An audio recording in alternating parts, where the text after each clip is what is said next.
Je m'appelle Yassine Touati. Je suis accompagné avec Sofiane Jaït, mon associé. Nous sommes les deux fondateurs de la société Communique. Aujourd'hui, nous allons aborder un sujet. Je pense que vous connaissez tous et vous êtes sensibles à ce sujet qui s'appelle chat, email, site web, réseaux sociaux, téléphone. Comment s'en sortir dans cette forêt immense, cette forêt bien complexe où votre client, votre interlocuteur, il peut se trouver à tout moment en train d'interagir avec vous à partir de l'un de ces canaux ou tous en même temps. Nous allons voir une vidéo de démonstration qui illustre tout ça. Et à la fin de ce workshop, nous allons donc savoir comment s'en sortir. Mais avant, laissez-moi vous parler un peu de Communique. Nous sommes là depuis un peu plus de 16 ans. C'est en 2006 que nous avons créé l'entreprise, moi et Sofiane. Aujourd'hui, nous sommes présents sur 8 sites. Le siège, il se trouve à Tunis, mais aussi à Paris, Casa, Alger, Abidjan, Libreville, Brazzaville et Ouagadougou au Burkina. Nous sommes plus de 100 collaborateurs. Notre plateforme télécom en France, parce que nous sommes opérateurs télécom en France, et nous réalisons plus de 120 millions d'appels par mois qui nous viennent, que nous collectons depuis plus de 30 pays, et ça correspond à peu près plus de 8 millions de minutes de conversation par mois. Communique au-delà de la téléphonie, c'est aussi un logiciel pour centre de contact, un logiciel pour le workchat ou la communication unifiée, du BI, un opérateur télécom, un CRM helpdesk pour le service client, un CRM sales pour la force de vente et bien sûr la téléphonie sur IP. Et je pense que la majorité, en tout cas sur le marché tunisien ou africain, nous sommes surtout connus d'être l'entreprise africaine qui a fait une solution de téléphonie sur IP 100% made in Africa. Nous allons attaquer tout de suite le sujet, comment transformer cette forêt d'interaction, ces multicanaux, comment transformer cette, on va dire, ça a l'air d'être éparpillé comme ça, en quelque chose de positif. Quand on dit positif, une réclamation, elle se transforme en une satisfaction. Une demande de devis, elle se transforme en une vente d'une manière complètement fluide, digitale, centralisée et contrôlée. Mais avant, regardons ce qui se passe dans le monde d'après une étude qui a été réalisée par Microsoft. Quels sont les critères les plus importants pour juger la qualité d'un centre de relations client? Pourquoi dire que ce centre de relations client, il est top, il est magnifique, et l'autre, il est moyen, et l'autre centre de relations client, carrément, ça va être affecté à l'entreprise, qui n'est pas bon du tout. Le premier critère, c'est le premier contact. C'est un peu normal, c'est un chiffre qui veut tout dire. Même nous, dans notre vie, dans nos relations entre nous, c'est vrai que le premier contact, le premier regard, les premières secondes sont très importantes. Même dans une relation entre un client, un prospect et une entreprise, ou un citoyen et une organisation gouvernementale, le premier contact, il est important à 35%. Ensuite, la connaissance de l'agent. Alors, qu'est-ce que ça veut dire, la connaissance de l'agent? Moi, je suis client d'une banque. Mon premier contact se passe bien. J'aimerais bien que l'agent qui est en train de parler avec moi, de chatter avec moi, de répondre à mon email, il me connaît. Il connaît mes besoins. Il connaît ma problématique.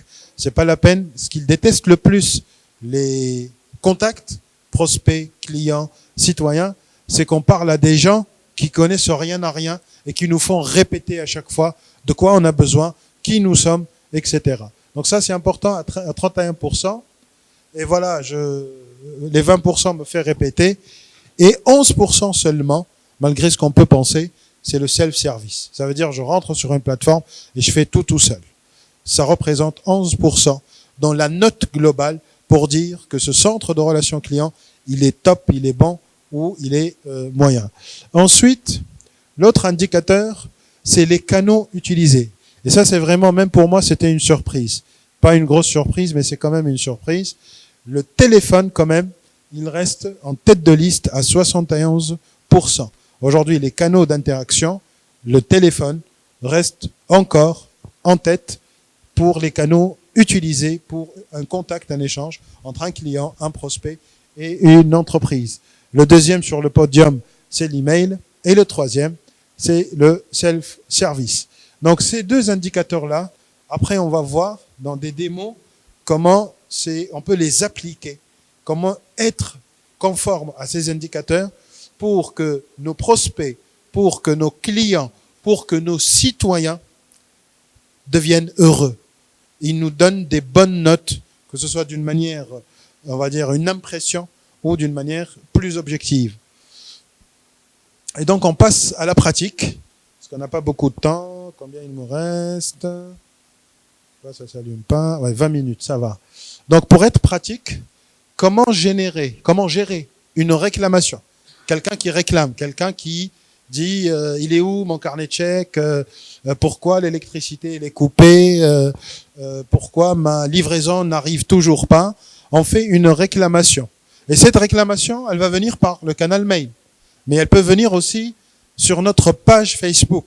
Et j'espère que chaque entreprise et chaque organisation, elle a tout de même une page dans un réseau social, notamment dans Facebook.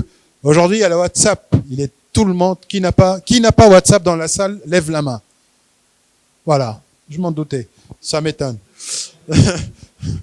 Donc, tout le monde a un WhatsApp et tout le monde a le téléphone. Malheureusement, c'est pas tout le monde qui a la téléphonie sur IP. J'espère que j'espère que l'année prochaine, je vais vous voir dans cette même salle. Et quand je pose la question, quelle est l'entreprise qui n'a pas encore la téléphonie sur IP? Aujourd'hui, quelle est l'entreprise qui n'a pas la téléphonie sur IP? Soyez honnête. Honnête, non, plus honnête que ça. Allez, un peu de courage. Non, bon, tout le monde, allez. Il y en a un peu les deux. Ok, et c'est retrouvé quand même.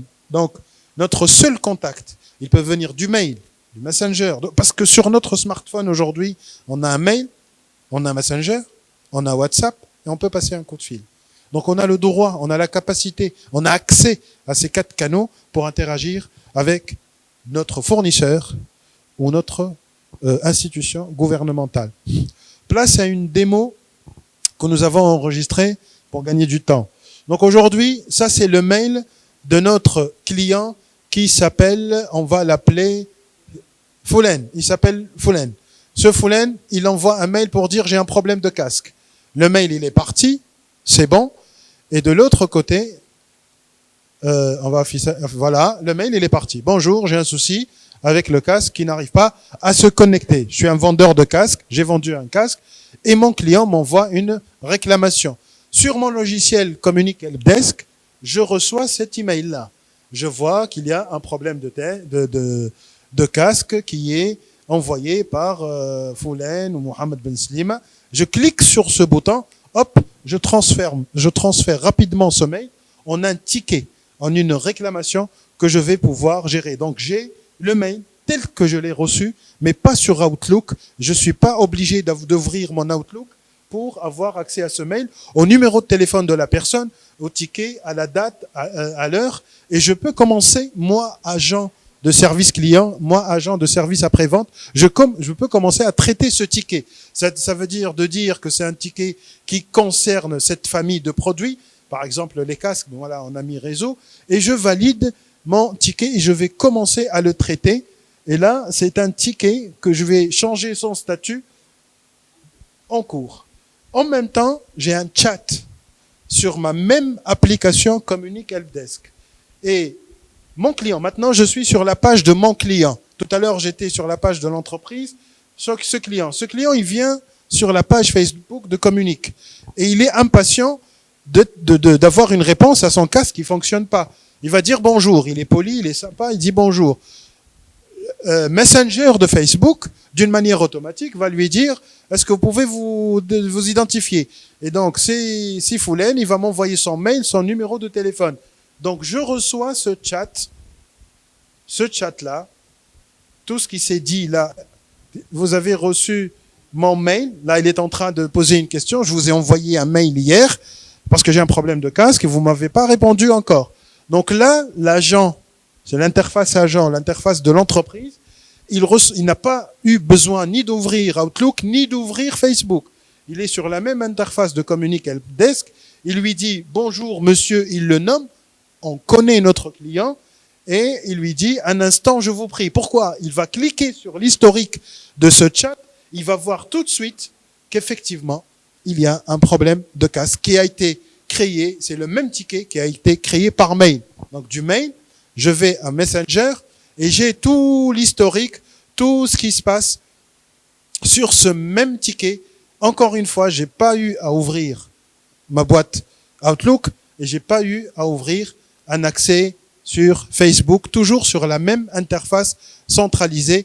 Et j'ai la petite icône, là, je vais faire ça, hop, voilà, Facebook, qui me dit que là, je suis en interaction avec ce monsieur-là. Et j'ai vu ce qui se passe, l'historique, etc. J'ai eu toutes les informations. Et là, je lui dis, t'inquiète pas, monsieur, le ticket, il est bien créé, il est en cours, il sera traité dans 10 minutes d'après le SLA. Parce que sur mon logiciel de ticket, j'ai la possibilité de configurer ce qu'on appelle le Service Level Agreement. Ça veut dire la qualité de service, en fait. Et voilà, là, c'est l'interface de mon client sur Messenger. Et maintenant, mon client, il va m'envoyer un WhatsApp. 1 heure passe, malgré qu'il a envoyé un mail, malgré qu'il a discuté avec moi sur Messenger, il trouve mon numéro WhatsApp de l'entreprise. Bonjour, moi je lui dis bonjour, comment puis-je vous aider? Avec le petit sourire, et même un gros sourire. Et là, pareil, moi en tant qu'agent service après-vente dans l'entreprise, j'ai pas eu à ouvrir WhatsApp. Toujours dans la même interface Communique Helpdesk. Le souci des casques est résolu, il s'impatiente. Sur WhatsApp cette fois-ci, ni sur Messenger, ni sur l'email. De la même manière, je reconnais la personne, je suis sur WhatsApp, la source, en haut à droite, la source, c'est WhatsApp, et je suis en train de discuter avec lui. Je clique sur ce bouton magique de voir l'historique, et boum, j'ai la fiche du même contact avec tout l'historique, que ce soit de son mail initial, de l'échange sur Messenger, de l'échange sur WhatsApp. Il est en cours, il nous faut un peu de temps, un peu plus de temps, etc. Je lui ai pas posé la question, vous êtes qui? Qu'est-ce que vous voulez? À qui j'ai l'honneur? C'est quoi votre problème? Non. C'est-à-dire, et ça peut être le collègue de la première personne qui a traité le mail. C'est-à-dire que ce même problème peut être traité, par exemple, par 3 personnes, et les 3 personnes, ils ont accès aux informations, c'est-à-dire c'est comme si une seule personne, sur une même interface. Donc on a le contrôle, on a des informations centralisées, et on a un échange d'informations entre tous les participants. Voilà. Et là, c'est un appel téléphonique. Pareil, j'ai pas besoin d'avoir un téléphone. J'ai pas besoin d'avoir Outlook, j'ai pas besoin d'avoir Messenger, j'ai pas besoin d'avoir WhatsApp, j'ai pas besoin d'avoir un téléphone sur mon bureau. J'ai un téléphone sur Communique Helpdesk multicanal. Je peux répondre, je suis en conversation avec la personne, vous voyez là, je suis en conversation depuis 18 secondes et j'ai toutes les informations. J'ai tout ce qui s'est passé, le mail initial, le numéro du ticket, le nom de la personne. Je l'ai reconnu, la fiche, elle a remonté toute seule. C'est le système qui l'a reconnu à travers son numéro de téléphone. Parce que le contact, je l'ai enregistré dès qu'il m'a envoyé le mail. Et d'ailleurs, il se peut que le contact, il est dans la base de données, même avant que je reçois le mail, parce que c'est un client. Je lui ai vendu quelque chose. Voilà, je pense que la vidéo, elle va finir. Hein. On a tout dit. Donc, pour résumer, aujourd'hui, sur un même système, j'arrive à connecter une téléphonie IP moderne de nouvelle génération. J'arrive sur ce même système à connecter un Messenger. J'arrive sur ce même système à connecter une messagerie email et également WhatsApp sur le même système centralisé. Et voilà, donc moralité de l'histoire. J'ai un premier contact rapide, quel que soit le canal. Je connais mon client, même s'il vient de différents canaux.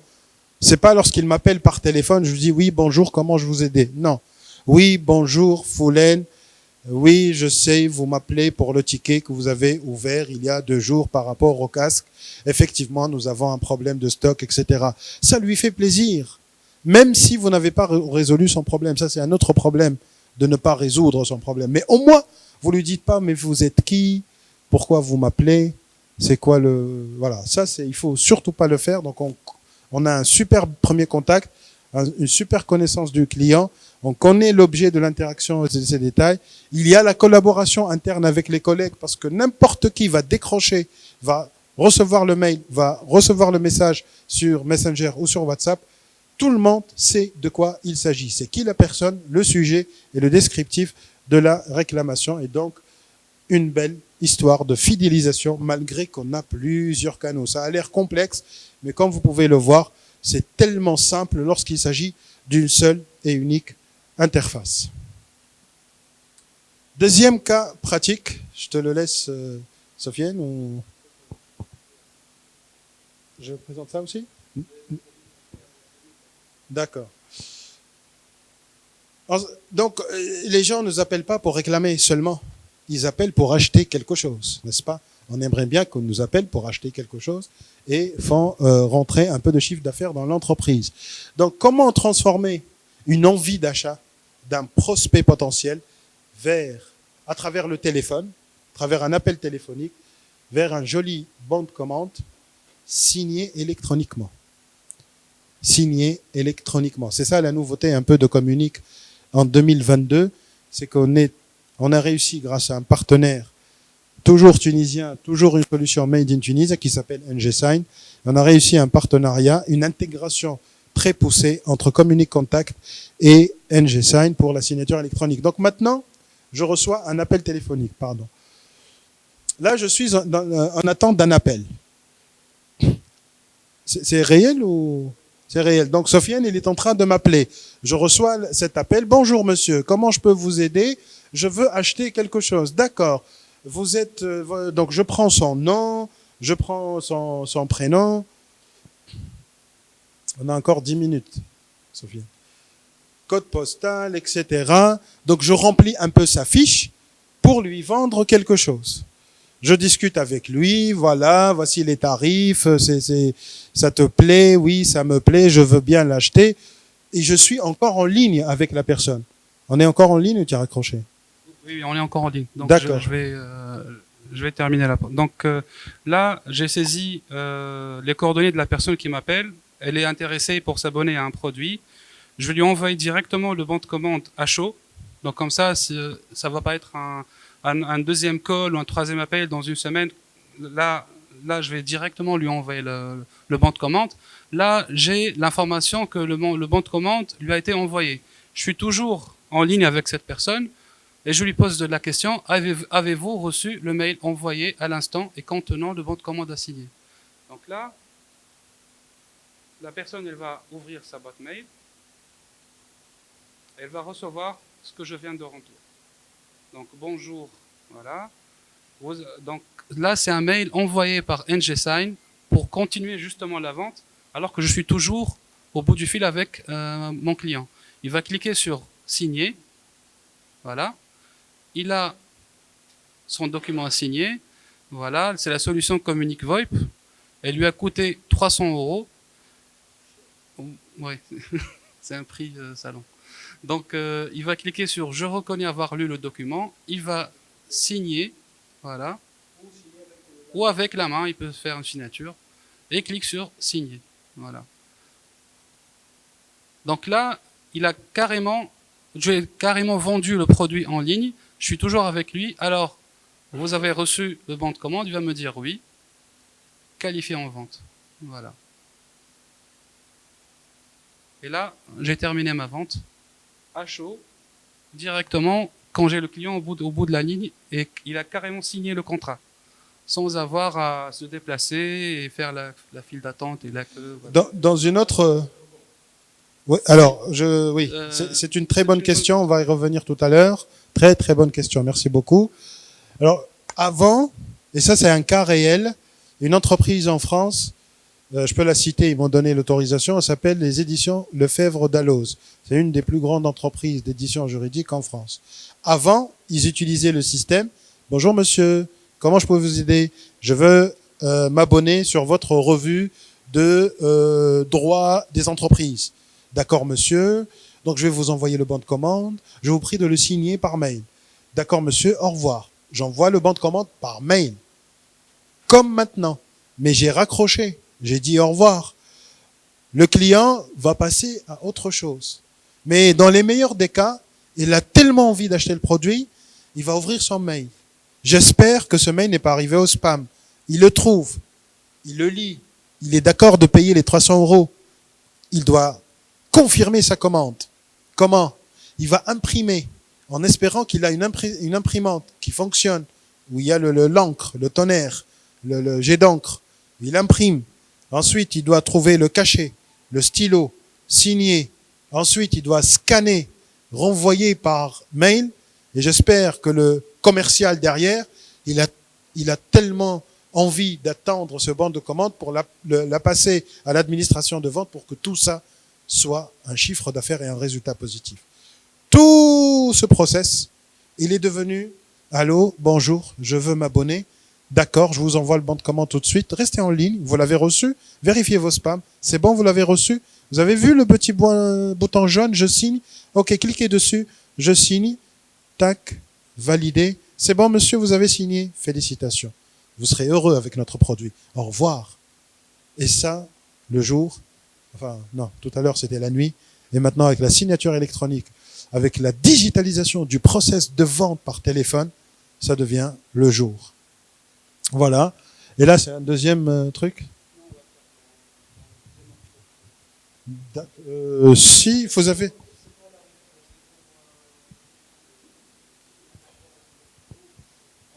Ça dépend. En fait, ça dépend des pays, des législations. NGSign aujourd'hui, donc voilà, il est certifié AIDA, c'est des normes de signature internationale. C'est vrai que dans les pays africains, il y en a qui reconnaissent ça, il y en a d'autres non. Ils ont leur législation. En Tunisie, je pense que c'était en 2001 qu'ils ont voté ça.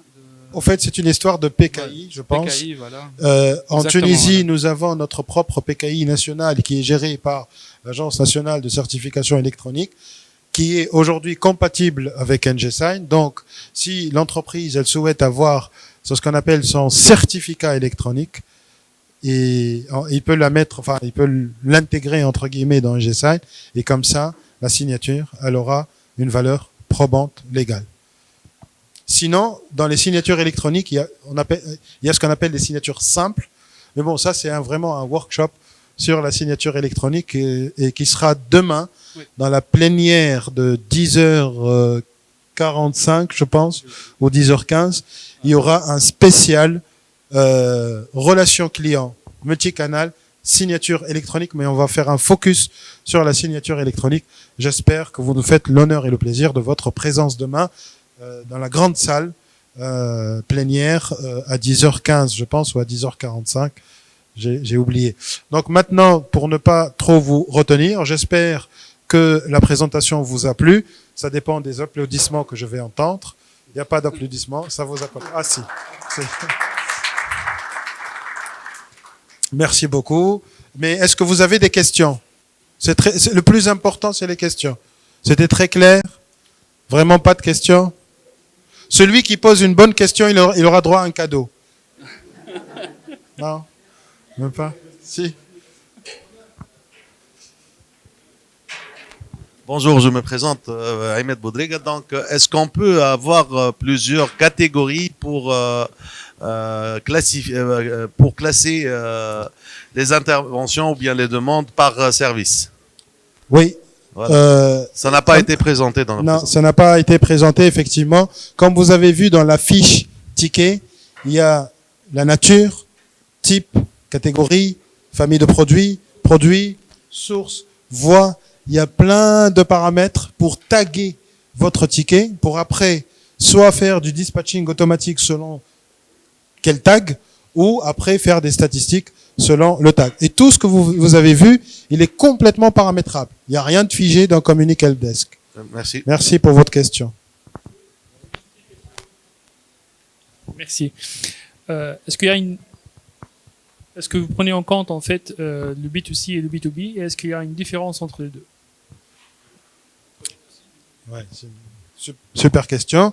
C'est-à-dire aujourd'hui, une entreprise qui s'adresse aux entreprises, ou une entreprise qui s'adresse aux entreprises et aux particuliers, une entreprise comme par exemple les opérateurs, ils font entreprises et particuliers, ou des entreprises qui font 100% du particulier, comme Jumia par exemple, c'est presque 100% du particulier. Tout type d'entreprise, tout type d'activité, tout secteur d'activité, B2B ou B2C, pour nous, c'est la même chose. Ça reste une interaction, quel que soit les destinataires ou celui qui commence l'interaction. Vous avez par intervalle le coût de la licence. C'est par intervalle ou par coût voilà. Alors c'est vraiment au cas par cas, ça dépend de votre besoin, ça dépend de votre taille. Vraiment, nous sommes l'éditeur de ce produit, donc Vous avez la main libre sur ça. voilà, merci. Ok, merci pour la présentation. Merci.